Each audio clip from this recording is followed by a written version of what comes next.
Assalamualaikum warahmatullahi wabarakatuh. Selamat malam ya para pejuang cuan dan pejuang sangkutors. Bagaimana nih keadaan kalian semua? Semoga kalian dalam keadaan sehat semua dan saya doakan ya buat kalian sukses semua. Amin, mantap ya. Dan tetap ya kawan-kawan ya secangkir kopi harus selalu ada buat menemani kesempatan di malam hari ini. Dimana kalau kita lihat bersama-sama ya untuk market cap masih sama sih di area 3,29 ya untuk indeksnya altcoin.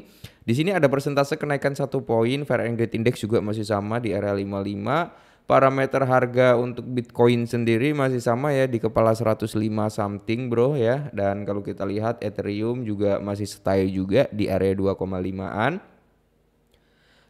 Untuk SRP, BNB ini juga udah mulai recover malam hari ini. Solana koreksi, Tron recover ya. Hyperliquid nih lumayan 4% bro. Dan kalau kita lihat ya secara overall sih di sini masih didominasi dengan negara api gitu ya. Oke, coba kita masuk dalam sektor meme coin. Apakah meme coin memiliki prospek yang bagus ya? Recovernya mantap gitu kan. Nah, kalau kita lihat bro, untuk meme coin sendiri malah di sini meronta-ronta semua ya, termasuk ada Dogecoin, ada Shiba, PP, Trump, terus di sini Bong, ini meronta-ronta. Kalau SPK ini masih kuat banget ya. 4% SPK ini dalam seminggu terakhir 24% bro. Ya mayoritas dari sektor meme coin juga mengalami penurunan. Bread ini yang masih bertahan ya sekitar 8%. Secara overallnya keseluruhan sih 90% koreksi bro. Kali ini kita ada sedikit informasi nih buat teman-teman semua holder daripada si PP Coin. Nah, dimana kalau kita lihat bro, untuk PP Coin kan masih stay atau bertahan tuh di kepala 1140. Nah, kepala 1140 ini kalau mampu ditahan, PP ada kemungkinan nih prospek untuk mengalami recover. Tapi kalau kepala berapa nih 1140 ini nggak mampu ketahan, mungkin dia bisa koreksi juga bro untuk at 10 gitu kan. Nah, kita lihat bareng-bareng dulu ya. Untuk PP sendiri coba kita masuk ke Etherscan ya bro ya. Nah, kita cek bareng-bareng ini untuk PP ya brother ya. Dimana kalau kita lihat dari segi holdernya ada persentase kenaikan ya.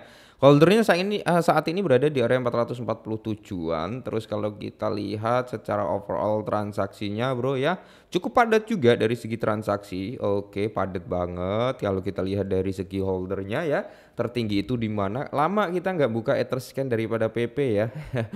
Untuk holdernya tertinggi di Binance, nomor 2 Robinhood, jadi bursa yang memegang terbanyak bro ya, bursa dengan persentase Binance 16%, Robinhood 3%-an bro. Dan sisanya ya secara overallnya ya wealth dan sebagainya. Untuk debt wallet sendiri bro sekitar 1,6%. Coba aja debt walletnya ini kenceng ya, mungkin udah ya 50% gitu terburning. Harganya mungkin akan cenderung jauh lebih mahal dibandingkan Shiba Inu nih kayaknya ya. Kalau ada mekanisme burning ya mungkin sampai 50% something gitu ya. Cuman kan di sini burningnya baru 1% ya. Di sini kalau kita lihat secara overall didominasi oleh exchange ya teman-teman. Ya banyak sekali nih dari exchange, dari CoinSpot, terus ada Get.io, Crypto.com, Binance 14, Binance 17, Kraken, Binance 28, Robinhood, ya, Revolt, ya banyak sekali. Jadi PP ini didominasi oleh exchange. Menarik ya. Oke. Nah, jadi di sini kalau kita lihat dari persentase datanya ya bro ya, coba kita cek ini Binance ya. Jadi kalau kita lihat dari segi volume lumayan tinggi ya, penutupan di area 1150, bukaannya itu di area 1151. Kalau kita lihat dari teknikalnya teman-teman ya, ini dalam kondisi netral. Jadi orang-orang itu juga nggak panik ngejual, nggak FOMO juga gitu bro. Jadi dia netral nih, mau beli ya beli, mau jual ya jual. Jadi slow aja. Jadi kayak apa ya? Kayak nggak ada beban gitu ya bro ya kalau netral itu. Nah, terus kalau kita lihat dari segi chartnya di sini ya brother ya, kita cek bareng-bareng nih dari segi chartnya. Aduh, malah ke sini lagi. Oke, kita ke sini, kita cek. Ya, dia udah break dari sini, ya, dia udah tertahan di bentar ya. Udah tertahan di range harga sini, bro. Untuk Fibonya kita hapus dulu lah biar bersih. Nah, seperti ini ya.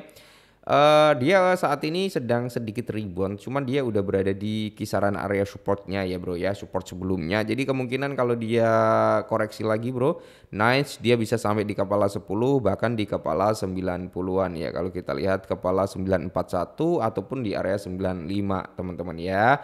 Atau terendahnya mungkin bisa ambil di resisten yang sini di area 92 atau di kisaran harga 90 pas ya. Jadi kita perlu waspada juga nih teman-teman ya kalau market belum mampu untuk recover, contohnya kayak Bitcoin kalau masih stagnan aja, mungkin PP masih prospek untuk mengalami koreksi sampai di kepala 9. Tapi kalau Bitcoin itu kembali lagi rebound bro ya, ya maka PP ini juga akan menguat kembali seperti itu. Dan kalau kita lihat bersama-sama ya, untuk saat ini dalam time frame 4 jam kan udah terjadi yang namanya dead cross antara MA200 sama MA50 ini ya bro ya, yang garis hijau sama hitam ini udah bersilangan, yang notabene bro ya, kalau MA50 di bawahnya MA200 berarti trennya tren turun. Jadi ini kemungkinan besar sih masih kuat untuk koreksi gitu ya. Tapi semoga saja kepala 11 mampu menahan. Kalau kepala 11 mampu menahan, maka untuk nyampe di kepala 0,9 itu kecil kemungkinan ya. Oke. Dan di sini dikutip dari The Crypto Basic juga, PP itu memiliki resiko bro. Ya sama aja, altcoin juga memiliki resiko bukan ya. Yaitu mengalami penurunan sampai kepala 10.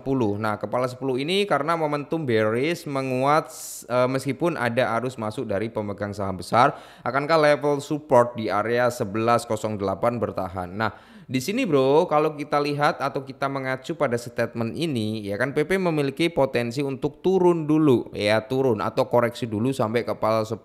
Nah, meskipun di sini dijelaskan juga nih bahwasanya banyak akumulasi atau investor besar yang masuk memborong PP, tapi tekanan bearish masih kuat gitu kan. Nah, karena koin meme mencerminkan kemunduran Bitcoin. Nah, jadi semuanya bergantung pada Bitcoin nanti. Kalau Bitcoin itu menguat, maka di sini PP juga bakal menguat, ya kan?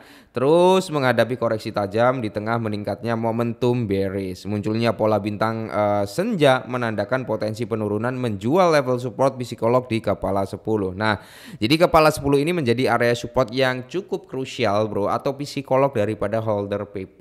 Nah, jadi selalu aja bro, kalau saya loh selalu aja kena gini bro. Meskipun PP itu nggak memiliki utilitas ya, bisa dikatakan meme coin yang penuh dengan spekulasi.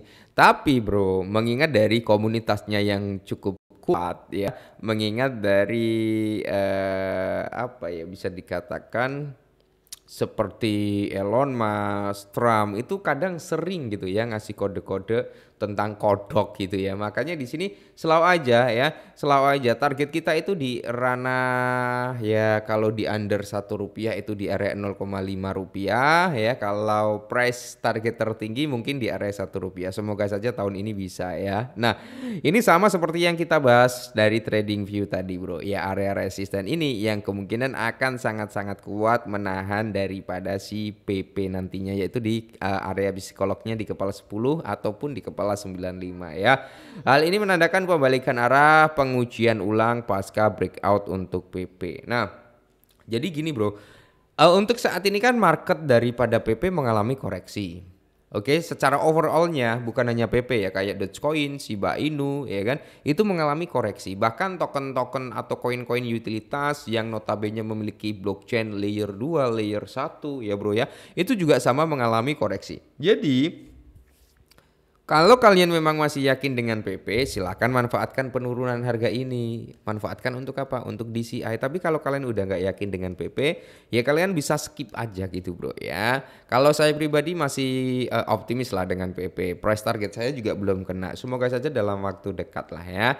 Dan semoga saja tahun ini juga ada yang namanya bull cycle yang dinamakan alt season. Amin. Oke, mungkin ini dulu. Semoga bermanfaat. Tetap semangat dan salam cuan.